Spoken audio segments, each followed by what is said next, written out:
Okay, once again, good morning, students. In the previous video lecture, we have discussed about the block shear failure. Okay, बहुत important था. Mostly tension member में जो normally इसके लिए plates और angle sections के लिए तो particularly the combination of this tensile और shear failure. Okay, under the tension load. तो मोस्टली किस टाइप से फेलियर होता है, कुछ मैंने डायग्राम्स बताए थे. इन डायग्राम से अपने को नॉर्मली एक आइडिया, जनरलाइज आइडिया हो जाएगा कि जो फोर्स के पैरेलल जो प्लेन होगा वो ऑलवेज शियर प्लेन होगा एंड उसके परपेंडिकुलर और normally perpendicular to the force direction वो होगा वो टेंसाइल प्लेन होगा. ओके, और इस ये ब्लॉक शियर फेलियर में भी happen in the welded connections में भी हो सकता है. अब उसके आते हैं कि इसको कैसे एनालाइज किया जाए. तो इसको दो तरीके हैं कि एक तो कि पर्टिकुलर हर प्लेन का यील्डिंग और रप्चर, लेकिन अपोजिट होना चाहिए. अगर एक कोई प्लेन अगर यील्ड हो रहा है तो अनदर प्लेन ऑलवेज रप्चर होगा, तभी वो फेल होगा. ओके, क्योंकि मान लो शियर की यील्डिंग हो रही है, मतलब ये वाला पर्टिकुलर पार्ट जो है वो यील्ड होगा, तो ये वाला पार्ट यील्ड नहीं हो सकता, लेकिन ये वाला पार्ट रप्चर होगा. मींस यहाँ पे नेट सेक्शन में रप्चर होगा. और स्टील में मैंने बता रखा है आपको फर्स्ट चीज और वापस याद दिला देता हूँ. पहली चीज, रप्चर जो होती है वो always on the ultimate stress. Sorry, तो अल्टीमेट स्ट्रेस पे ही ये रप्चर होती है, पहली बात. तो अब ultimate stress in this steel design we have consider a factor is 0.9.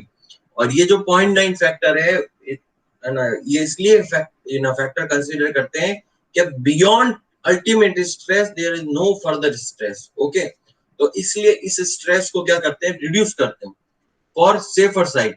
Okay, for ultimate stress we have divided the one of the most जो गामा M1 जो है फैक्टर, उसको डिवाइड करते हैं.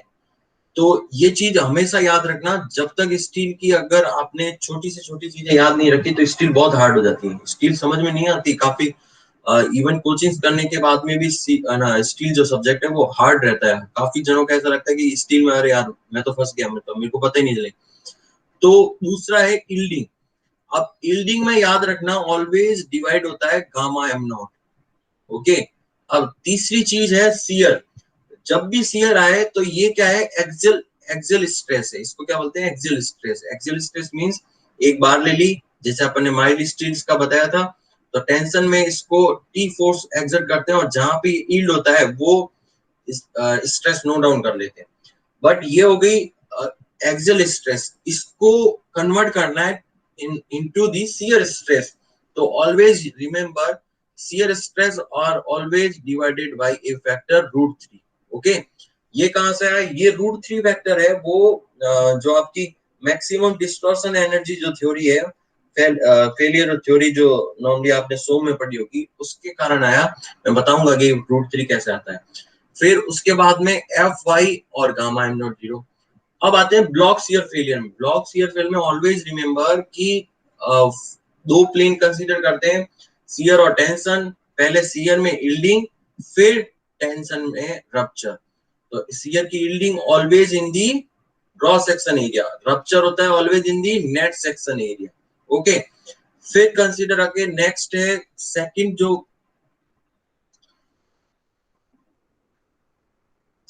जो फैक्टर जो था आपका क्यू, हाँ TDG, और ये इसके बारे में बात कर लिया था.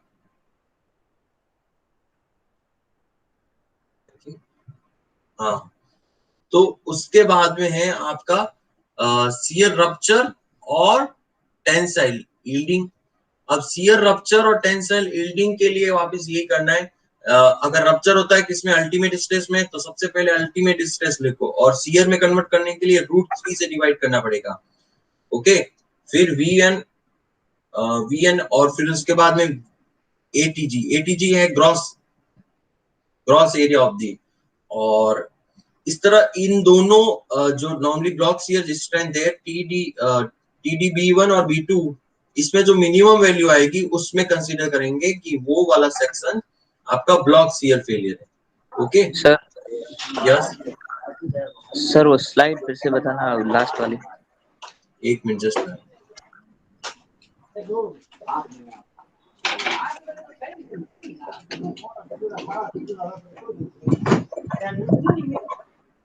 ओके यस सर, इसमें सर शियर रप्चर वाला है ना हाँ, ये सर? सीयर रप्चर में क्या बताना है सतीश? सर शियर में तो सर ग्रॉस सेक्शन एरिया लेते हैं सर, तो इसमें A B N net section area क्यों लिया सर? अरे सीयर में नहीं लेते, सीयर में ग्रॉस सेक्शन एरिया नहीं लेते, यही तो पॉइंट आउट है मेरा आपको। सीयर में नेट सेक्शन रप्चर नहीं लेते। एक्चुअल में यील्डिंग जो होती है वो ऑलवेज इन आपने उसमें पढ़ा ना, मैंने सबसे पहले स्टार्टिंग में टेंसाइल मेंबर में ग्रॉस यील्डिंग, यील्डिंग जो होती है वो always in the gross area, और rupture in the always in the net area, net critical area, ये चीज याद रखो आप। और सीयर तो क्या है, सीयर के अंदर बस ये याद रखना कि सीयर जो है वो उस टाइम एक √3 फैक्टर लेते हैं बस। अब यील्डिंग है तो yielding always in the normally gross section area, लेकिन अब ग्रॉस सेक्शन एरिया किसका लेना है? सीयर वाला प्लेन का, क्योंकि अपन ने क्या लिखा है, सीयर यील्डिंग हो रही है। फिर दूसरा है टेंसाइल रप्चर। ओके, आया समझ में? Yes sir. फिर उसके बाद में design of the tension member पढ़ा था। फर्स्ट टीडीजी से नॉर्मली एफआई निकालना है, ये समझ में आ गया होगा आई थिंक, है ना? फिर 25% इसको इंक्रीज कर देंगे, और उसके बाद में कनेक्शंस जो है बोल्टेड या वेल्डेड कनेक्शंस वो भी कर लेंगे, और फाइनली वापस क्रॉस चेक करना है उसकी ग्रॉस स्ट्रेंथ, फिर टीडीएन, टीडीएन के बाद में ब्लॉक शियर फेलियर। इन तीनों वैल्यू से जो नॉर्मली मिनिमम वैल्यू आ गई वो इसकी हो जाएगी डिजाइन स्ट्रेंथ, और ये डिजाइन स्ट्रेंथ में be greater than the factor tensile load. Then last edge पर IS code there is the check for the slenderness ratio lambda. Lambda क्या होता है? KL divided by R. Once you get the lambda, then compare to the permissible limit of the lambda. If the member are tension and the also exert the reversible stress other than wind and seismic load, means normally आपका dead load हो गया, live load हो गया, तो इसके वजह से अगर रिवर्सिबल स्ट्रेसेस आते हैं तो लैम्डा की value 180। Then second if the reversible stress due to wind or seismic force in the tension member we will consider the 350। then last one जो था प्री टेंशन मेंबर नहीं हो, okay, only for always in tension, axial tension exert करता है और constant रहता है, तो उसके केस में लैम्डा इक्वल टू 400। ओके, यहां तक clear? Yes yes sir. Okay, तो अब आगे एक दो चीज बाकी रहेगी। एक तो है आपकी टेंशन मेंबर स्प्लाइस। पूरे सिविल इंजीनियरिंग में एक चीज याद रखना, जब तक आपको किसी चीज की वर्ड की मीनिंग अगर नहीं पता चलेगी, मींस वर्ड टू वर्ड अगर उसकी पर्टिकुलर मीनिंग नहीं है पता, तो आप उस चीज से कोरिलेट नहीं करोगे। जैसे अगर सतीश नेम है तो सतीश आइडेंटिफाइड करता है एक पर्टिकुलर पर्सन को, है ना? ओके, तो अब जैसे सबसे पहले टेंशन मेंबर मींस ये जो भी कनेक्शन होगा वो टेंशन में होगा, मींस उसमें फोर्स जो होगा वो टेंशन होगा। अब स्प्लाइस का मीनिंग होता है due to certain length of the any steel structure, steel member. मान लो due to transport we have only equal to 20 feet length of angle, means आपको 20 फीट से ज्यादा लेंथ नहीं अवेलेबल हो रही है मार्केट में बिकॉज ऑफ द ट्रांसपोर्ट। भाई जितना लॉन्ग अगर आपको मान लो एंगल बना दिया मैंने 1 किलोमीटर, 1 किलोमीटर की लेंथ का एंगल बना दिया और उसको ट्रांसपोर्ट करने के लिए कितना कॉस्ट लगेगा, तो उसके बाद में उसको फॉर स्टोरेज करने के लिए बहुत ज्यादा नॉर्मली और ज्यादा एक्सपेंशन बढ़ेगा। अब आते हैं कि ये due to certain length means आपने देखा होगा आई सेक्शन की भी एक सर्टेन लेंथ होती है, कि लेंथ मतलब कि वो कितनी लेंथ तक अवेलेबल हो सकता है। It may be 10 meter, it may be 15 meter, but a certain limit after it not possible to attain. तो for this purpose we connect the two members by the help of splice। okay, क्या करते हैं, normally कुछ नहीं करना है आपको, splice में नॉर्मली बट जॉइंट टाइप का कनेक्शंस करते हैं और डबल कवर प्लेट लगाते हैं, इसी को बोलते हैं स्प्लाइस। ओके, ये स्प्लाइस अभी पढ़ रहे हैं अपन टेंशन मेंबर में, तो कंप्रेशन मेंबर में भी आएगी स्प्लाइस। ओके, तो ये जो डबल कवर प्लेट है वही कहलाती है स्प्लाइस प्लेट बोलते हैं उसको। ओके, तो I am sharing a image of splice connections with clear and how to design of the splice.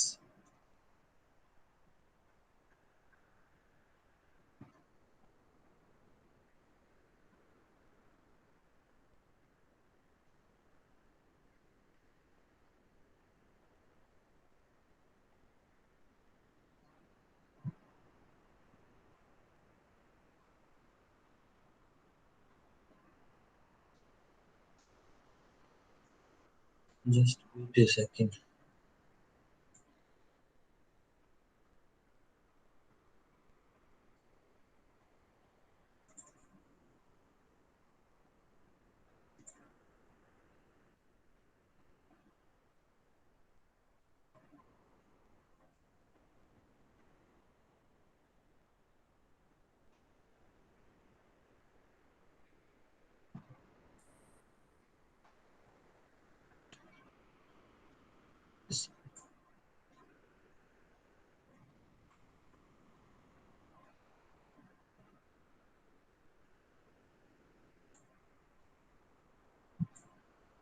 Is it visible to all of you? Yes, sir. Yes.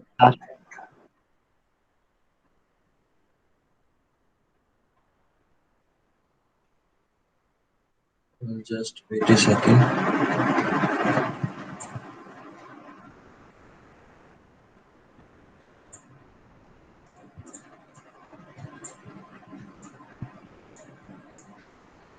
ये है आपकी स्प्लाइस। ओके, अब इसके अंदर स्प्लाइस के अंदर जो कनेक्शंस है वो किस तरह स्टेप बाय स्टेप साथ में लिखते रहना। अब एक्चुअली में क्या है कि you have two plates. Okay, two plate normally आपको कनेक्ट करना है, but one plate are thicker and one is thinner. Let's assume this plate is ये आपकी थिकर है, means T1 is greater than T2। तो मैंने आपको एक वोल्टेज कनेक्शन में पढ़ाया होगा कि for the gaining the same thickness in the butt joint we using a packing plate। yes or no? है Yes. ना? अब ध्यान से देखो, TU is the factored load, factored tensile load। Okay, for the tensile step 1 लिखते रहना साथ में, फिगर भी नोट डाउन कर देना, इसका एक स्क्रीनशॉट ले लो अभी मोबाइल में अगर देख रहे हो आप, उससे ज्यादा समझ में आएगा। ओके, फर्स्ट देखो चीज, ये है आपका मैन मेंबर जिसको कनेक्ट करना है इस पर्टिकुलर सेकंड मेंबर को। ओके, नाउ ये जो मैन मेंबर है उसके अंदर फोर्स एग्जिट हो रहा है TU, मींस उसके अंदर टेंसाइल फोर्स एग्जिट हो रहा है। Now coming to the second point, ये जो TU फोर्स है वो फिर सेकेंडरी नंबर स्टेप जो सेकंड है वो बियर करेंगे क्या, at the bolted connections, transfer by the bearing at bolts of the tension. अब जो बोल्ट्स हैं वो इस पर्टिकुलर फोर्स को ट्रांसफर करेंगे to the splice plate. Okay, तो अगर स्प्लाइस प्लेट की डिजाइन करनी है तो आपको क्या करना पड़ेगा, अगर स्प्लाइस प्लेट दो लिए मैंने कंसीडर और TU फोर्स लग रहा है, तो स्प्लाइस प्लेट में कितना फोर्स लगेगा, हाफ एंड हाफ, है ना, डिवाइडेड होगा इक्वली। और ये लोड ट्रांसफर कौन कर रहा है, ये मैन प्लेट, हाँ main, very good, main plate to the bolt, और बोल्ट इसके यहाँ पे बियरिंग एग्जिट कर रहा है, और बोल्ट इसको ट्रांसफर कर रहा है TU/2, और इधर भी कर रहा है TU/2। यहां तक क्लियर? तो that means the जो splice section are designed for the, if you consider two splice double cover joint, then you design the force, कितने फोर्स के लिए डिजाइन करना है आपको, TU/2। ओके, अब आ जाते हैं अपोजिट एंड पे। अब जो ये प्लेट है आपकी स्प्लाइस प्लेट, अब इस पे फोर्स लग रहा है TU/2। अब अपोजिट एंड पे वापस यहाँ पे क्या है, बोल्ट। तो बोल्ट वापस इसको क्या, ना नॉर्मली स्प्लाइस प्लेट जो है वो वापस इस बोल्ट्स को ना लोड ट्रांसफर करेगी। तो ये लोड ट्रांसफर कितना करेगा कि अपर जो स्प्लाइस प्लेट है वो भी TU/2, और लोअर जो प्लेट है वो भी इस बोल्ट को पर्टिकुलर ट्रांसफर करेगी TU। तो TU/2 means half plus half equal to 1। तो दैट मीन्स अब bolts are bearing to the design for the TU। Okay, means bolt जो है वो आप डिजाइन होगा for the TU load. Now coming to the second point is the packing plate. की packing plate are the bearing the load or not. जो packing plate है वो bolt normally जो bear the load means load exert करेगी कि नहीं करेगी। आप आप बताओ कैसे बताओगे इसको,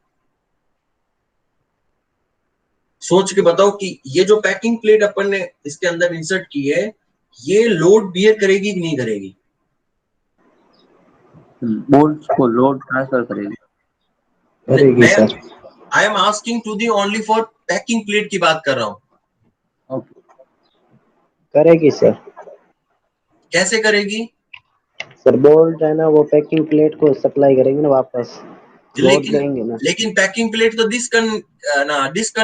डिसकंटिन्यूस है ना, मींस उसमें एक सर्टेन लेंथ तक ही आपने ये सिर्फ पैकिंग प्लेट डाली, जो रेड कलर की अभी प्लेट बता रहा हूं। तो ये जो आगे जो लोड है वो किसको ट्रांसफर करेगी, ये तो आगे किसी को लोड नहीं ट्रांसफर कर सकती। Yes sir. तो that means the packing plate only for filler, means आपको जहां पे पैकिंग करने की उसी के लिए क्या करना पड़ता है, फिलर करना पड़ता है। Okay, due to filling this, अब नॉर्मली क्या होगा, अब आपने ये पैकिंग प्लेट जो है वो फिलर की तरह यूज किया है, मीन्स अब आपकी क्या हुआ, बोल्ट की स्ट्रेंथ डाउन रिड्यूस होगी।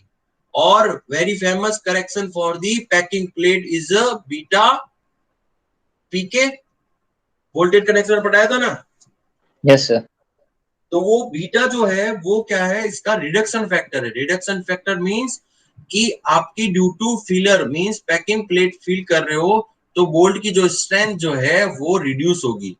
और ये रिड्यूस होने की वजह से आपको एक फैक्टर रिड्यूस करने के लिए है वो factor equal to 0.1 minus 0.0125 thickness of the packing plate, but it zero is zero only applicable for, ये एप्लीकेबल कब है, जब थिकनेस 6 mm से ज्यादा हो। Very nice.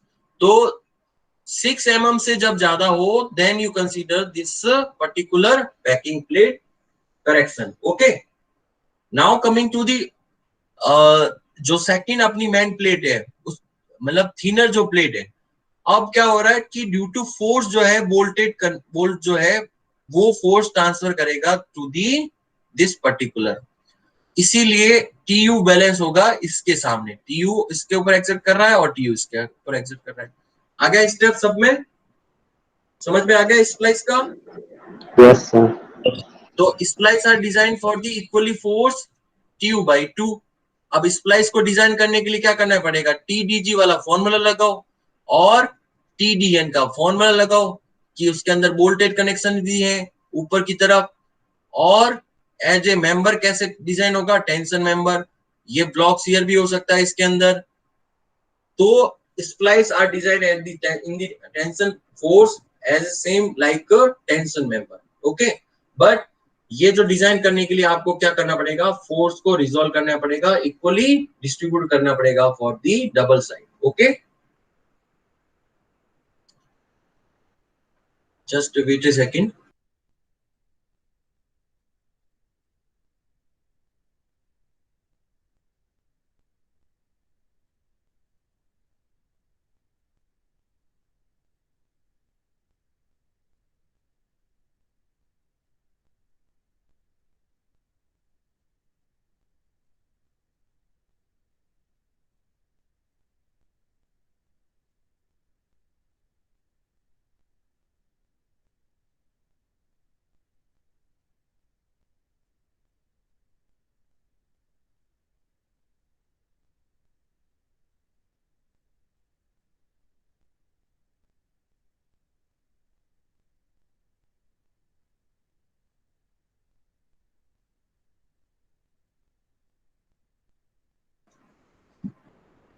ओके, तो इस तरह टेंशन जो टेंशन मेंबर स्प्लाइस है वो अपने नॉर्मली ओवर होता है। Now coming to the second, जो आज का क्लास है उसकी सेकंड टॉपिक।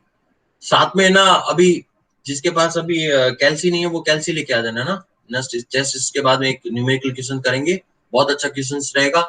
और सर एक तो उसकी gross section yielding, net section rupture, फिर ब्लॉक शियर फेलियर कैसे फाइंड आउट करता है, एनालिसिस का क्वेश्चन करेंगे। फिर उसके बाद में एक नॉर्मली क्वेश्चन करेंगे इसका design of the tension member. Okay, now coming to the lug angle.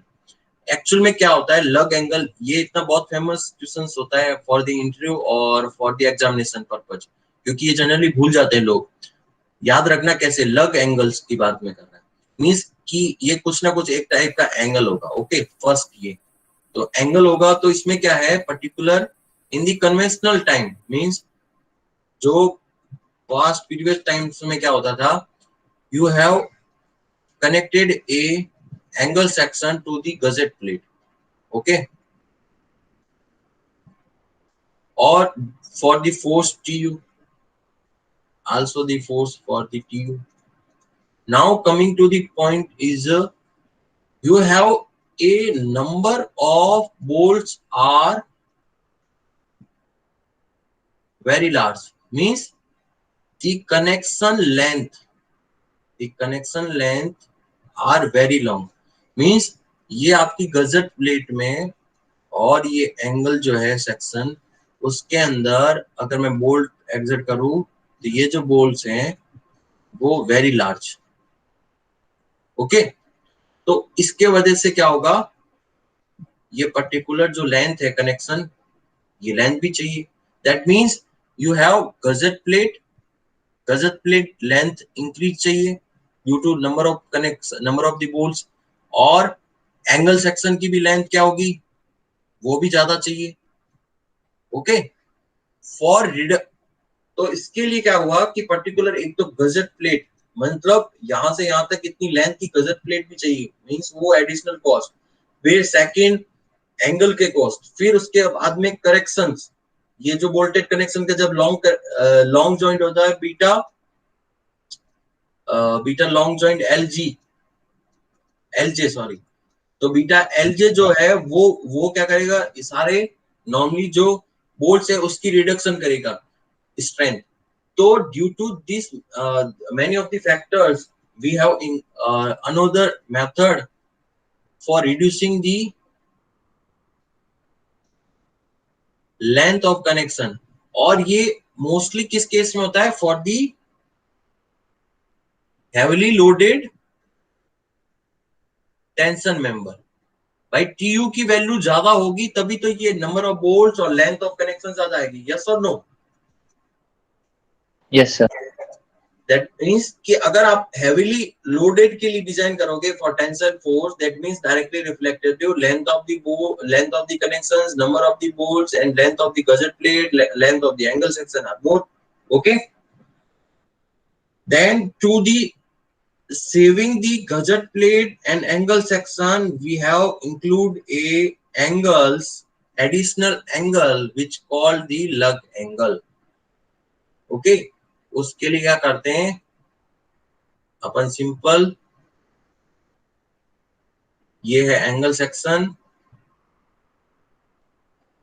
Okay, और इस एंगल सेक्शन के साथ में एक और एंगल सेक्शन ऐड करते हैं, और ये जो स्मॉलेस्ट जो एंगल है यहाँ पे जो आपको रेड कलर से शो कर रहा है, इसको बोलते हैं लग एंगल।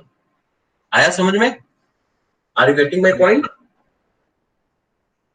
तो यस सर। दैट मींस ये आपका क्या है, main angle. Okay, main angle. तो due to using the lug angle the connected length LC dash क्या है, रिड्यूस हुआ कि नहीं हुआ? हुआ ना। नाउ कमिंग टू दी ये जो बोल्ट्स हैं, अब ये जो bolts particular main angle to the gusset plate. Okay, then main angle to the connected lug angle bolts, ये सेकंड टाइप्स, ओके, ये आपके सेकंड टाइप के bolt. Now coming to the third type, third type is lug angle to the gusset plate, okay. तो black colour के जो है ये आपके बोल्ट टाइप 1, और जो ग्रीन कलर के शो किए हुए हैं वो let's assume bolt second type, and blue colour जो शो किया हुआ है वो दी, ये देख लो, डिजिटल मीडियम से कैसे पढ़ाने से फायदा हुआ। अगर मैं नॉर्मली अगर मार्कर से पढ़ाता तो मेरे को 2 ही मार्कर मिलते, या फिर ग्रीन कलर का मार्कर लेता, है ना। कुछ ना कुछ तो बेनिफिट हुआ ना इससे। Yes sir. मतलब ये ज्यादा, ये क्लास ज्यादा इंटरेक्टिव अच्छी लगती है या बोर्ड वाली ज्यादा लगती है? बोट वाली सर। बोर्ड वाली में एक्चुअली में फिजिकली तो होता है, फिजिकली तो इंटरेक्शन होता है, बट नॉर्मली ये जो टूल्स जो यूज होता है in the digital platform are more reliable. Means अगर मैं अगर फिगर अगर आपको यहाँ पे शेयर करता हूँ, ये directly related to the figure, but in the bold I am not covering this how much this content, means मेरे को ये कंटेंट कवर करने के लिए मोर देन 2 आवर्स लगते, ओके। तो अब देखो, यस सर ये टेक्नोलॉजी फिजिकल भी अप्लाई कर सकते हैं ना? तो वहां पे अपने पास बोर्ड नहीं है ना, डिजिटल बोर्ड, अगर डिजिटल बोर्ड में अपनी क्लास नहीं होती सिविल वालों की, okay. Now okay. Coming to the clause for the edge पर IS code 800 2007 for designing the lug angle, okay. ये है आपका figure 1 for the angle sections के लिए। एंगल सेक्शन को गजट प्लेट में, ये गजट प्लेट से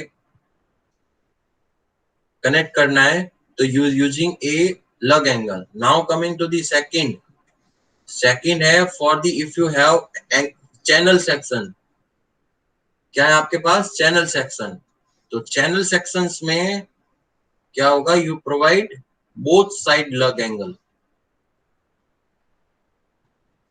for the TU force. Now coming to the lug angle, तो आपको दोनों साइड में इक्वली सिमेट्रिकली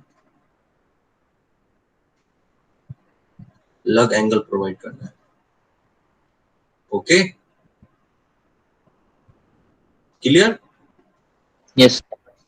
और इनके लिए अलग अलग क्लॉज है, दोनों के लिए, चैनल सेक्शन के लिए अलग है और एंगल सेक्शन के लिए अलग है, चैनल सेक्शंस, ठीक है, ओके। स्क्रीनशॉट लेते रहना साथ में, ओके, नहीं होना यूट्यूब पे वैसे भी मैं अपलोड करूंगा इसको। अब आते हैं इसकी डिजाइन के लिए कि क्या क्या डिजाइन के लिए टर्मिनेट है।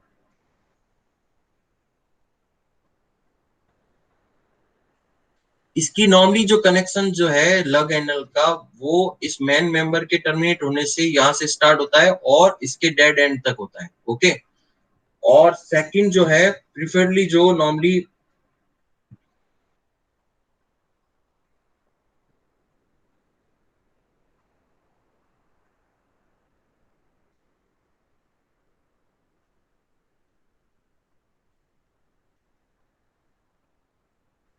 अब आता है क्लॉज, देखो इनके सेकंड नंबर क्लॉज है।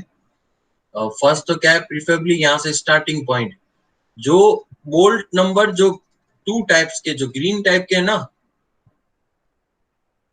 उसमें कनेक्शंस जो है, वो जो कनेक्शंस है वो starting from the prior to main member connected, means यहां से ध्यान से देखना कि फर्स्ट जो कनेक्शंस है वो स्टार्ट होना चाहिए lug member to the main member, not main member to the gusset plate and lug angle to the gusset plate. Means जो ग्रीन वाला बोल्ट है वो स्टार्टिंग यहां से पहले आना चाहिए, ये वाला क्लॉज देखो ध्यान से। Okay,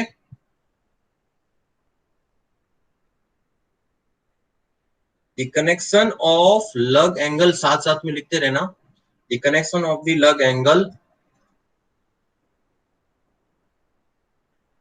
to main member shall preferably start in advance of the member to the gazette plate. Means इसका जो ग्रीन वाला जो ये जो मेंबर है, ये जो सॉरी ग्रीन जो बोल्ट है वो स्टार्ट होना चाहिए preferably to the other bolts. Okay, और थर्ड लिखते हो मिनिमम 2 बोल्ट्स तो इसके अंदर होने चाहिए जो sir bolt. Why sir second वाला पॉइंट है ना हाँ हाँ, सर, ये कारण क्या है सर, इसका रीजन?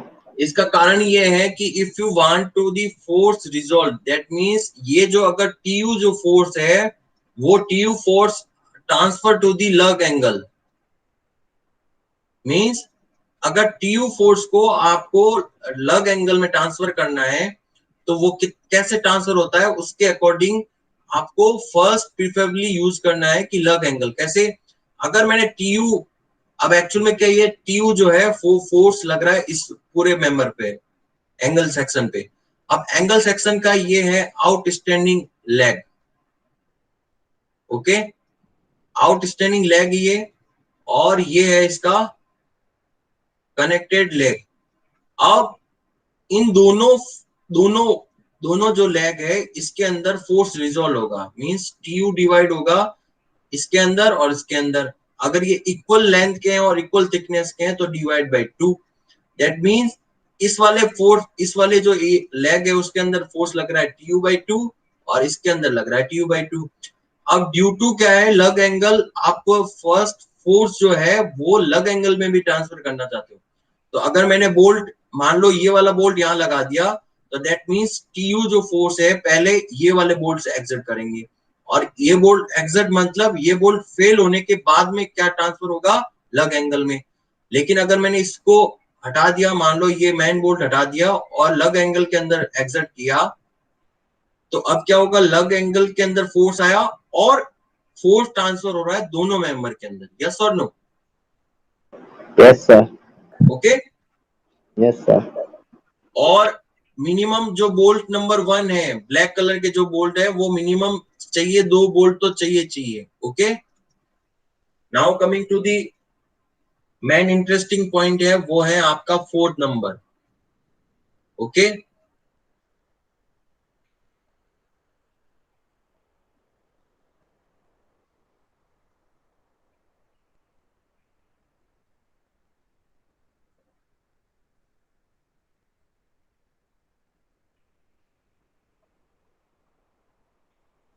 अब ये आपका नॉर्मली कंसीडर करो,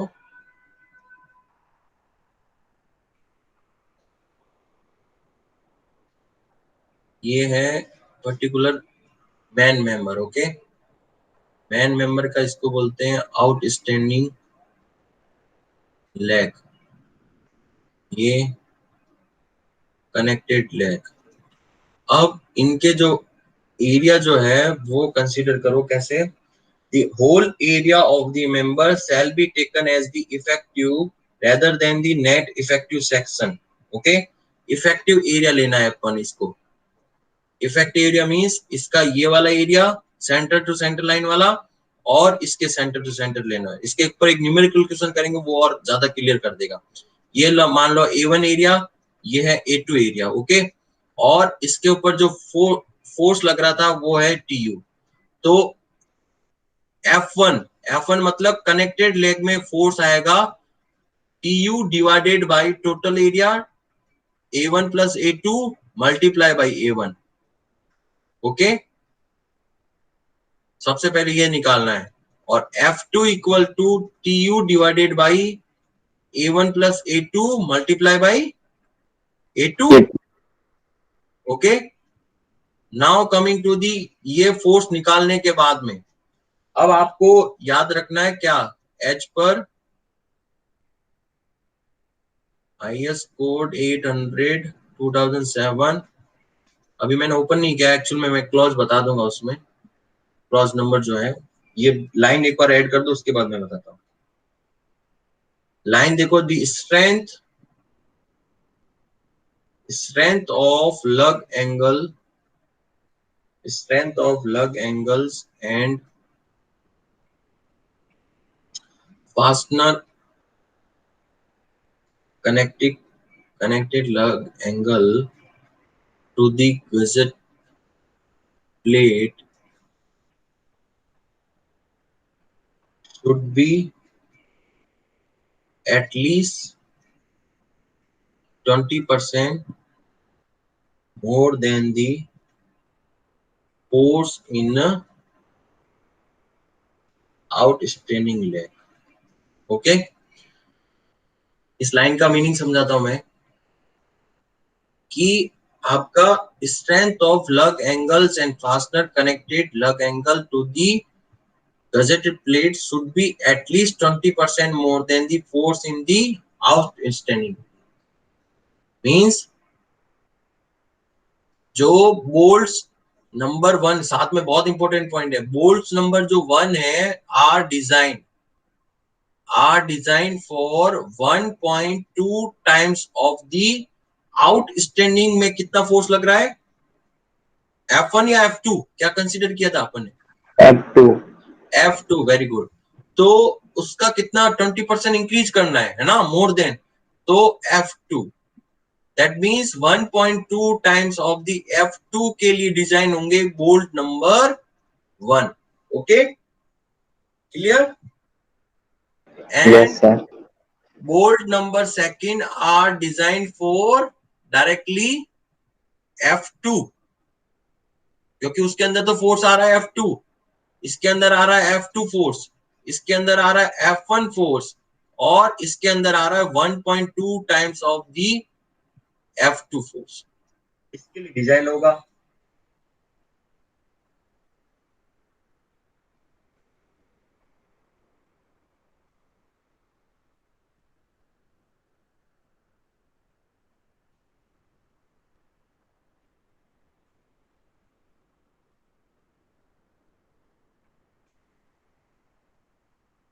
ओके, ये जो F2 जो बोल्ट नंबर 2 जो है ना, उसका एक और क्लॉज है, एक्चुअल में बोल्ट नंबर 2 में 1.4 टाइम्स आता है। ओके, तो बोल्ट नंबर 1 जो है are for design for the 1.2 times of the F2, but bolt number 2 का मतलब है lug angle connected to the main member, है ना। बोल्ट नंबर 2 कौन से, ग्रीन टाइप के, Yes, sir. ये डिजाइन होता है 40% more than the force in the outstanding edge of the main member, that means F2। तो मैं कैसा लिख सकता हूं कि बोल्ट नंबर 2 जो है are design for 1.4 times of the F2। Okay, clear? Yes, Yes, sir. sir. और ये जो normally main member connected to the gusseted member, उसके लिए क्या होगा, F1 फोर्स। ओके, यहां तक क्लियर? तो F1 और F2 निकालो, फिर जो कनेक्टेड जो लेग है टू दी गजेटेड प्लेट, वो डिजाइन फॉर दी F1, वापस रिपीट कर देता हूं, एंड लग एंगल, ये आपका लग एंगल, और ये जो बोल्ट्स हैं, bolts number 1 are design for 1.2 times of the F1, and bolts number 2, that means lug angle connected to the main member is designed for the force is 1.4 times of the F2। ये बार बार बहुत gate में और numeric ये objective questions में जब भी जाओगे आपको क्वेश्चंस पूछेंगे ये।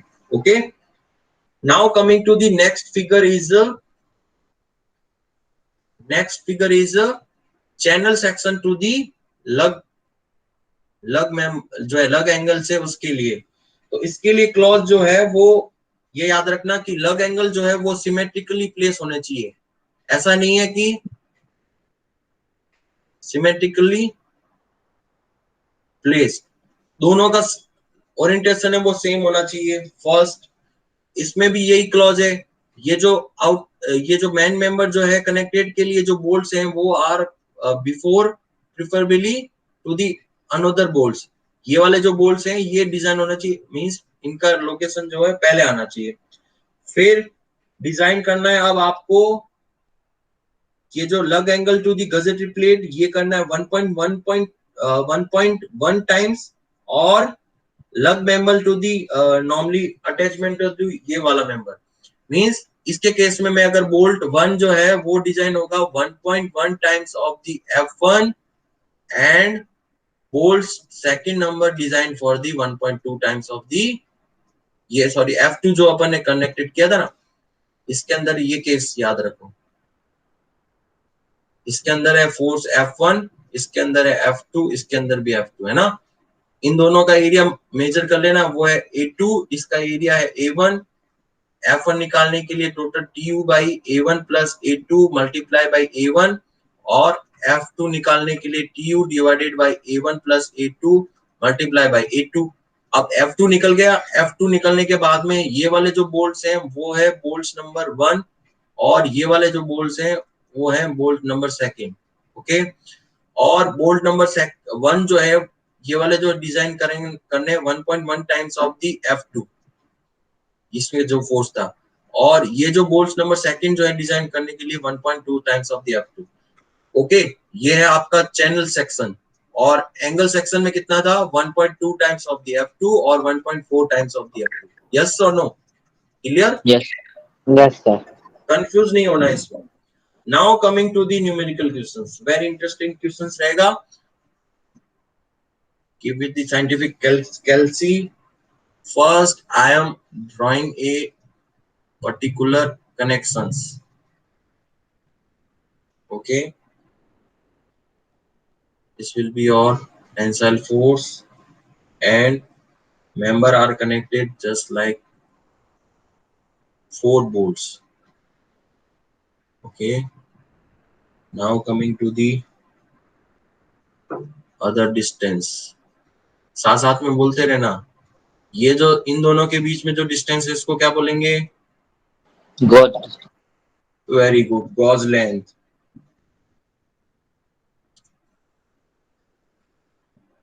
130 mm. B, width of the member equal to 130 mm and thickness equal to 12 mm.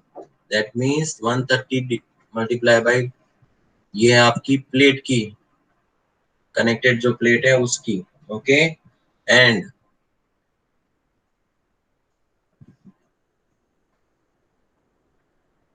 Second 4 point है आपका गॉज लेंथ है 60 mm एंड ये वाली डिस्टेंस क्या बोलते हैं इसको?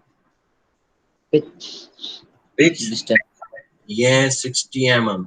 Okay, now coming to the ये वाली length, direction to the force, इसको क्या बोलेंगे? एंड डिस्टेंस या edge distance? End distance. End distance, very good, confuse नहीं होना है। परपेंडिकुलर टू फोर्स, इसकी डिस्टेंस है एज डिस्टेंस। यस और नो? Yes sir. क्लियर? और अब आपके पास में है इसका M16 बोल्ट्स, और बोल्ट है बियरिंग टाइप बोल्ट्स। ओके, और कुछ बाकी है इसके अंदर? अब अपने को फाइंड आउट करना है, find out design tensile strength of the plate, means TD निकालना। तो सबसे पहले we know or very well know TD equal to minimum of first TDG, design strength due to yielding of cross section, लिखते रहना साथ में। Section number 3, tension member of IS code 800/2007। Okay, वहां से अपन ने निकाला है यील्डिंग ऑफ क्रॉस सेक्शन सबसे पहले, then second is TDN, rupture of critical section। Okay, third one is क्या होगा भाई बताओ? ब्लॉक शेयर कीजिए।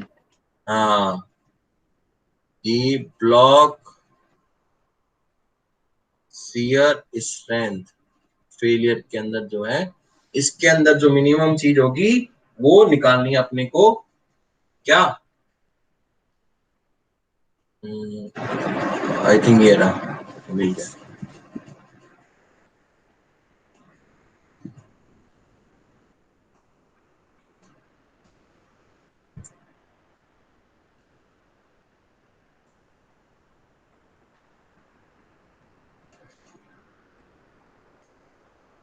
सेक्शन नंबर 4 था या 6 था?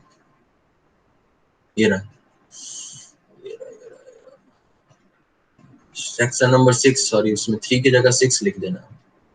Okay, section number 6 of IS code. अब IS कोड में लिखो 6 कितना होगा? 6.2 क्लॉज। ये मैं बता रहा हूँ कैसे क्वेश्चंस कैसे हैं, कैसे अटेंड करना है। क्लॉज नंबर 6.2 यूजिंग, सबसे ऊपर लिख देना यूजिंग IS कोड, फिर लिखो design strength in yielding TDG equal to, साथ साथ में बोलते रहना, FY gamma M0 multiply by AG का मतलब क्या निकालना है? Gross area. ग्रॉस एरिया के लिए क्या है? Width into thickness. विड्थ दे रखी, इसकी विड्थ कितनी है? 130 mm, और थिकनेस भी दे रखी है 12 mm है। कितनी? 12 mm। ये रही, एलसी साथ में रखना। TDG प्लेट का ग्रेड है FE 410, और 410 के लिए FU equal to 410, FI equal to 250 megapascal. Then write down FY 250 divided by gamma M0 0। ये table number 5 of IS code, multiply by AG equal to 130 multiply by 12 into 10 की power -3, converting in the kilonewton. What will be the answer? फटाफट निकालो आप तो। Now coming to the clause number 6.3, 354.5 कितना आया? 354.54 52 54 5-4 sir. Okay, ये आ गया अपना, क्या आ गया? TDG। Okay, yes sir. now coming to the second clause number 6.3, strength of plate in rupture। Okay, in rupture में TDN, तो प्लेट के लिए फॉर्मूला अपने पास में पड़ा है, वो है 6.3.1 प्लेट के लिए स्पेशल। ओके, प्लेट के लिए ध्यान से देखो, TDN मतलब अल्टीमेट स्ट्रेस पे रप्चर होता है। अल्टीमेट स्ट्रेस पे कैसे याद रखोगे? FU का factor 0.9 divided by gamma M1 multiply by TDN। अब TDN जो, सॉरी AN है, TDN नहीं आएगा, AN आएगा, सॉरी। तो AN के लिए वापस डायग्राम पे जाओ। डायग्राम क्या था? ये इन दोनों के बीच में 60 mm, इन दोनों के बीच में 60 mm, ओके, और इसके सेंटर लाइन से 35 mm, और ये भी इसके सेंटर लाइन से 35 mm। Now coming to the critical section. Critical section कौन सा हो सकता है? एक ये हो सकता है, और दूसरा 1-1, दूसरा और कौन सा हो सकता है? प्रोबेबली बताओ। दूसरा यहां से आया, यहां से आया और फिर कट हो गया, यस और नो? ओके, ये भी हो सकता है। तो मैं दोनों कवर कर रहा हूं आपको। फर्स्ट 1-1 सेक्शन माना, क्योंकि ए एन की वैल्यू जो मिनिमम होगी वही टी डी एन की वैल्यू मिनिमम होगी, यस और नो? ये तो वैल्यू फिक्स है, यस और no? Yes sir. Sir critical section वापस समझाओ एक बार, समझ में नहीं आया। क्रिटिकल सेक्शन मींस जहां पे वो रप्चर हो सके। क्रिटिकल सेक्शन मींस रप्चर हो सके। रप्चर होने के लिए क्या होगा कि भाई यहां से ये ट्रिएड आउट हो और यहां से होते होते पूरा निकल जाए। तो एक तो ये probability. Then second probability means मे भी ये हो सकता है यहां से आया और इंक्लाइंड, ये मींस स्टेगर्ड जो पिच बताया था मैंने, एक फेलियर स्टेगर्ड पिच के लिए भी एएन निकलता है, यस और नो? Yes sir. आया, ये रहा देखो, this purpose plates with bolts holes in the tension और स्टेगर्ड इस टाइप का है ना। Yes sir. तो अपन सबसे पहले AN1 निकाल रहे हैं फॉर सेक्शन। अभी जो मैंने अज्यूम किया है 1-1 जो सेक्शन है उसके लिए बात कर रहा हूं मैं। तो 1-1 सेक्शन के लिए AN1 equal to total B minus number of bolts. इसके अंदर बोल्ट्स कितने आ रहे हैं? And 2 multiply by D naught, diameter of hole. Diameter of hole, diameter of bolt कितना था? 16 mm, और डी नॉट कितना ऐड कर दूं? 2 या 4? 2 हाँ, table number 4 table number 19 19 18 mm, ये लिखते रहना साथ में, 18 mm। Then multiply by thickness. ये तो गया सिंपल के लिए, सिंपल एक एंगल ये निकालने के लिए। Net section area 2 multiply by 18 multiply by 12 कितना आया?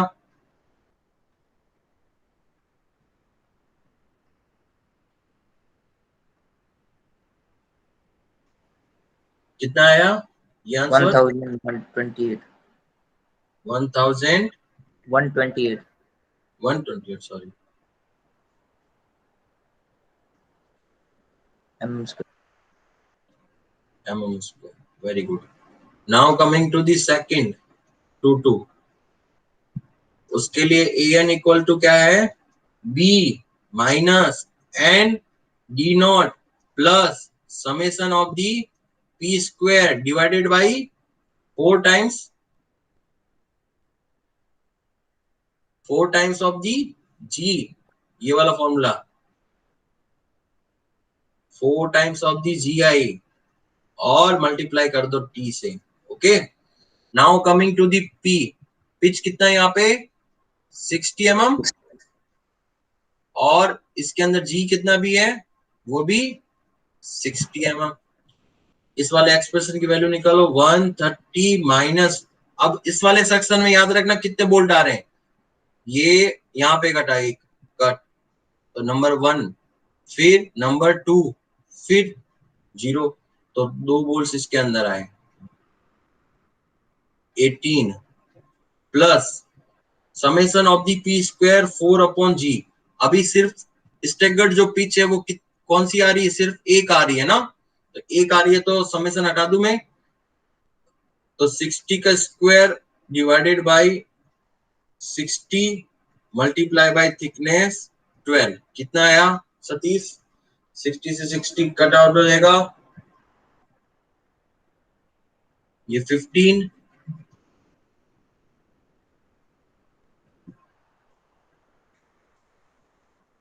1000 कितना आया? 1308 308 8 308 308 Yes sir. Yes sir. sir. That means इसका मीनिंग क्या हुआ यहाँ फिजिकल मीनिंग याद रखो कैसे कि इसका मीनिंग ये हुआ कि फॉर दी नेट सेक्शन 1-1 के लिए आपको एरिया जो है वो कम चाहिए, और अगर आपको क्रिटिकल सेक्शन 2-2 अगर ये अगर इस तरह से टीयर आउट होगा, रप्चर होगा, तो उसके लिए इतना एरिया चाहिए। ओके, तो अगर an की वैल्यू मिनिमम होगी दैट मींस tdn की वैल्यू मिनिमम होगी। मतलब सबसे पहला कौन सा रप्चर होगा, 1-1 सेक्शन या 2-2 सेक्शन? 1-1 very good. तो 1-1 सेक्शन क्या होगा, रप्चर होगा। तो अब अपन को निकाल दो tdn इक्वल टू, इसके अंदर वैल्यू रखो, tdn equal to 0.9 multiply by 410 divided by gamma m1 table number 5 1.25 multiply by an minimum कितना था 1128, देन मल्टीप्लाई बाई 10 की पावर 3 इन कन्वर्टिंग किलोमीटर, कितना आया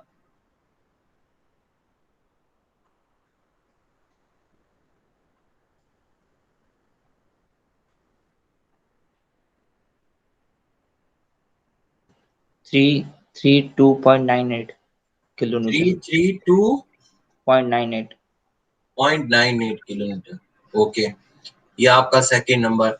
now coming to the block shear strength of plate. अब अपन block shear failure पे आ गए अपन। तो ब्लॉक शियर फेलियर पे अपन को क्या करना है, प्लेट को इस तरह ब्लॉक कट करना है कि ये आपके ये बोल्ट्स थे, ये बोल्ट्स, इसको ध्यान से देखना, ये बहुत जरूरी है। ये आपके कहना जो नॉर्मली इसमें एरिया जो कैलकुलेट करते हैं वो कैसे कैलकुलेट करते हैं वो सीखना है आपको आज। तो कहीं ना कहीं ये वाला ब्लॉक जो है वो मे बी फेल हो सकता है। ओके, क्योंकि फोर्स की डायमेंशन SCTU है ना, मींस फोर्स की डायमेंशन तो ये है।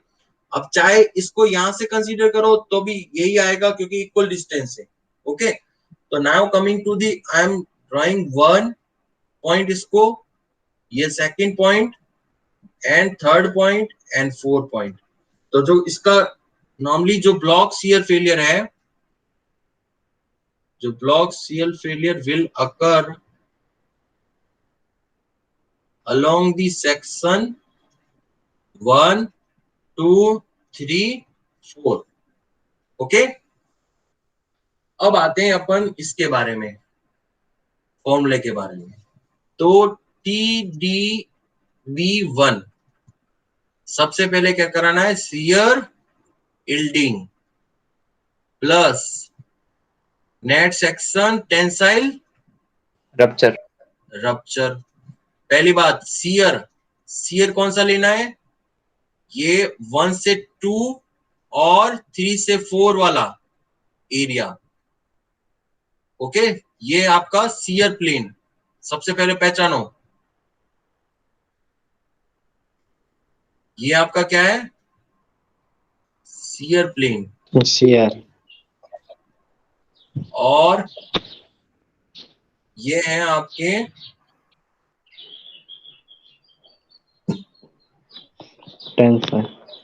Tensile plane. ओके, अब आते हैं अपन शियर के लिए आपको ये वाला कंसीडर करना पड़ेगा, ये पूरा यहां से यहां तक डिस्टेंस। मैं एक बार डिस्टेंस पे मार्क कर देता हूं ताकि और इजी हो जाएगा अपना कैलकुलेशन। ये थी 35, ये है 60, ये है 60 वापिस, ये 60, ये 35 और इसकी थिकनेस है 12 mm। ओके, डी नॉट है अपना 18 mm। Okay, now coming to the shear वाला, शियर ये सॉरी टेंसाइल के लिए कौन सा प्लेन है, 2 से 3, ये आपका टेंसाइल प्लेन, ये सबसे पहले पहचानना है। अब बोला है इसने शियर यील्डिंग, तो शियर यील्डिंग में यूज करना है AVG, ग्रॉस एरिया। रप्चर के लिए अपन को करना है ATN। अब एवीजी निकालने के लिए आपको कुछ नहीं करना है कि ग्रॉस एरिया निकालना है, यहां से यहां तक लेंथ और यहां से यहां तक की लेंथ। ओके, यहां से यहां तक की लेंथ और यहां से यहां तक की लेंथ निकालना है कि विदाउट कंसीडरिंग बोल्ट। इसके अंदर क्या मतलब है, विदाउट कंसीडरिंग बोल्ट एबीजी निकालना है। तो 35 mm प्लस 60 ये total distance and multiply by 12 thickness. और कितने प्लेन है ये, ऐसे कैसे, सेम टू सेम, दो। तो इसको मल्टीप्लाई कर दूं आगे, यस सर, 2 का मल्टीप्लाई बाई 2। आ गया समझ में, इसकी वैल्यू निकाल के दो।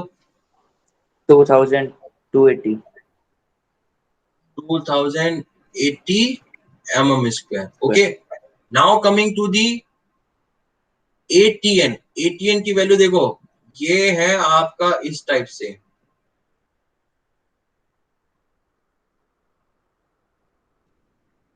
आपको निकालना है ये आपका टेंसाइल, और टेंसाइल में भी आपको निकालना है नेट सेक्शन एरिया। तो पहले यहां से यहां तक की डिस्टेंस निकालो, यहां से यहां तक की डिस्टेंस कितनी है, 60 mm। फिर यहां से यहां तक की डिस्टेंस है d0/2 और d0/2। तो ATN equal to 60 minus d0/2, और कितने d0/2, 2। तो मतलब d0 हो गया, डायरेक्टली याद रखना। Then multiply by thickness of the plate 12।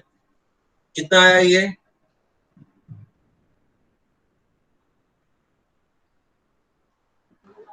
504 mm square।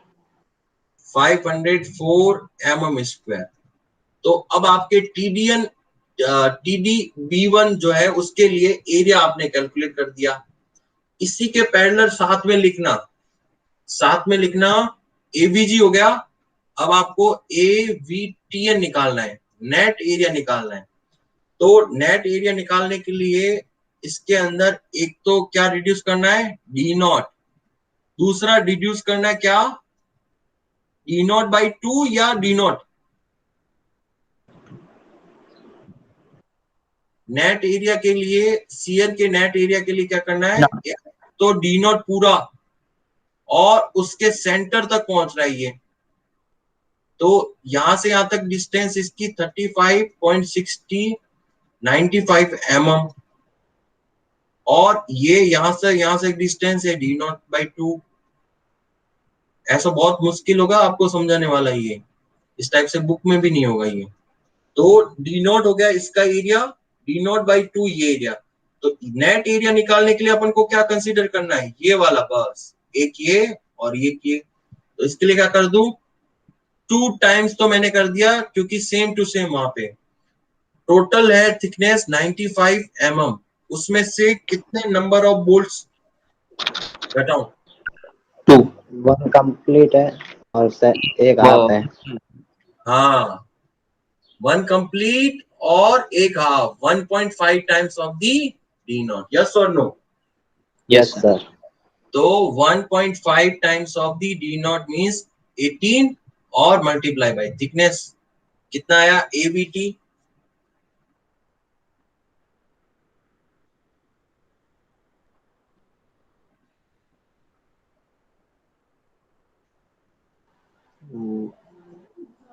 Sir 1630 32 mm square. Okay, now coming to the tensile. Tensile के लिए ग्रॉस एरिया निकालना है। ग्रॉस एरिया का मतलब क्या होगा, यहां से center distance multiply by thickness. तो ATDG equal to 60 multiply by direct 12, दोबारा चक्के 72, 720 mm स्क्वायर।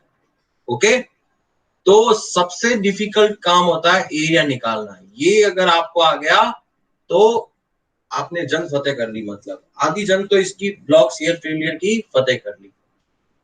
अब आते हैं अपन सबसे पहले B1 का फॉर्मूला लिखेंगे, याद करते रहना साथ में। ये चीजें मैं प्रैक्टिस जो करा रहा हूँ वो डायरेक्टली रिफ्लेक्ट होगा किसके अंदर, एग्जाम में याद करोगे मुझे कि कैसे फॉर्मूला लिखा था? यील्डिंग, तो यील्डिंग करना है VAG, फिर रप्चर ATN, देन शियर के अंदर हो रहा है यील्डिंग, मतलब शियर किसके अंदर यील्डिंग हो रही है तो FY, और शियर से करना है तो √3 से डिवाइड, और यील्डिंग में हमेशा फैक्टर लगता है गामा M नॉट। यस और no, am I right? Yes sir. Tension rupture, rupture किस में होता है? अल्टीमेट में। अल्टीमेट का एक फैक्टर कौन सा लेना है? 0.9, then divided by gamma M1। Okay, अब इसके अंदर वैल्यू पुट करो। TdB1 equal to FY equal to 250 divided by √3 multiply by 1.1। AVG की वैल्यू कितनी आई थी? 2280 आई थिंक। यस और नो, यही थी? Okay, yes sir, yes sir.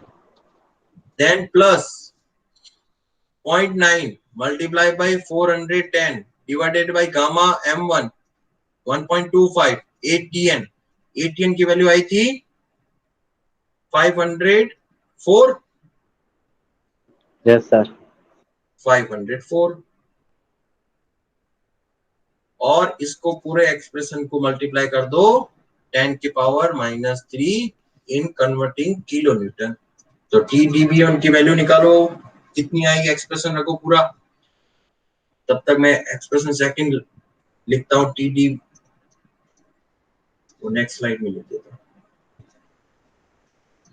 TdB2 shear yielding हो गया था, अब है शियर रप्चर। फिर 447.95 किलोमीटर। कितना आया? 447.95 किलोमीटर। 95, very good. अब आता है TdBN, B2। B2 के लिए shear rupture, tensile yielding, rupture वापस बोला है तो नेट सेक्शन में AVN, यील्डिंग बोला है तो ATG। ओके, शियर का बोला रप्चर, रप्चर होता है हमेशा अल्टीमेट, अल्टीमेट के लिए FU, उसका एक फैक्टर 0.9, शियर के केस में √3 से डिवाइडेड, गामा अल्टीमेट के लिए gamma M1 plus tensile yielding, yielding हमेशा होती है FY में, उसका एक फैक्टर कंसीडर करते हैं M नॉट, और उसको मल्टीप्लाई कर देंगे उसके क्रॉस सेक्शन एरिया से। तो TdB2 equal to 0.9 multiply by 410 divided by √3 1.25, और AVN का मतलब net shear area, net shear area आया था 1632। यस और नो? कहाँ पे गया अभी? 16, हाँ ये रहा 1632, और ATG है 720। 250 डिवाइडेड बाय 1.1 मल्टीप्लाई बाय 720, और इसको पूरे होल को मल्टीप्लाई कर दो 10⁻³ तो TdB2 आ गया आपके पास कितना? कितना आया भाई? जल्दी कैलकुलेट करो।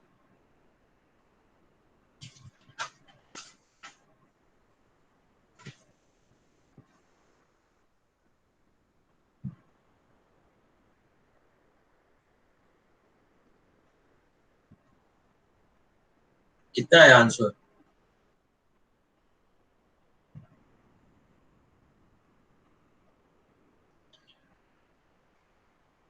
Hence design log shear strength TdB equal to minimum of TdB1 and TB2। कितना है भाई वैल्यू? या सतीश निकाल रहे हो? Yes sir. कितना आया?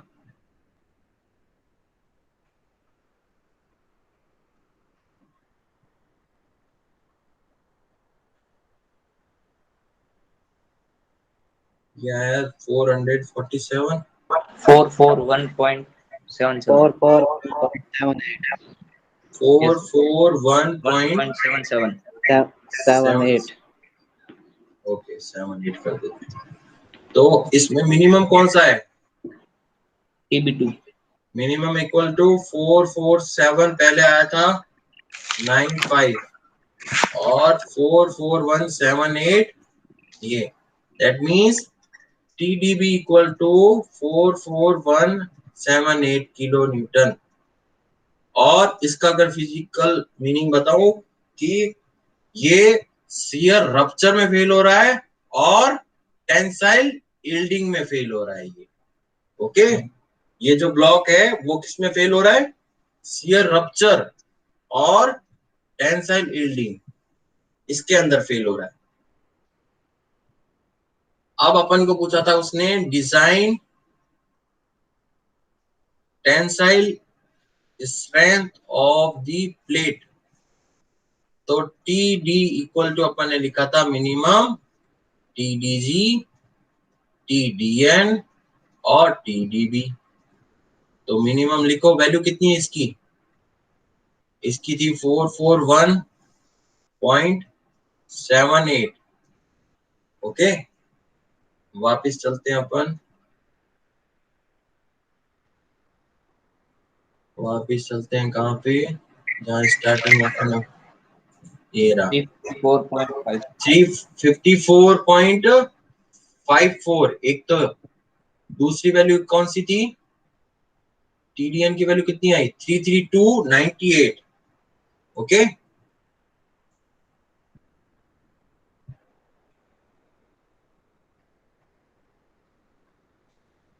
ये कितना था? 354 33298 Yes, sir. 3545। 54 तो मिनिमम कौन सी आई? ये 332 332 किलो 0.99 न्यूटन। ये है आपका आंसर। और इसका लिखना कि plate are weaker in rupture of critical section. Okay, means plate अगर सबसे पहले फेलियर होगी तो वो इस पर्टिकुलर नेट सेक्शन जो है ये इसके अकॉर्डिंग ये फेल हो जाएगी। आया समझ में? क्लियर? Yes, sir. इस तरह क्वेश्चन को पूरा अटेंड करना है और कैसे step by step by the help of IS code और with logic with physical means, मतलब प्रैक्टिकल मींस भी याद रखना कि क्या चीज क्या रिप्रेजेंट कर रहा है। आपने सिर्फ यहाँ पे लिख दिया कि ये वैल्यू सिर्फ 332.98 किलोमीटर शो कर रही है, ये लिखने के साथ साथ ये भी लिखना कि दैट मींस कि ये जो प्लेट है वो रप्चर में फेल होगी और eight critical section 1 okay. Yes Clear? Sir. Yes, sir. Okay. We will meet tomorrow.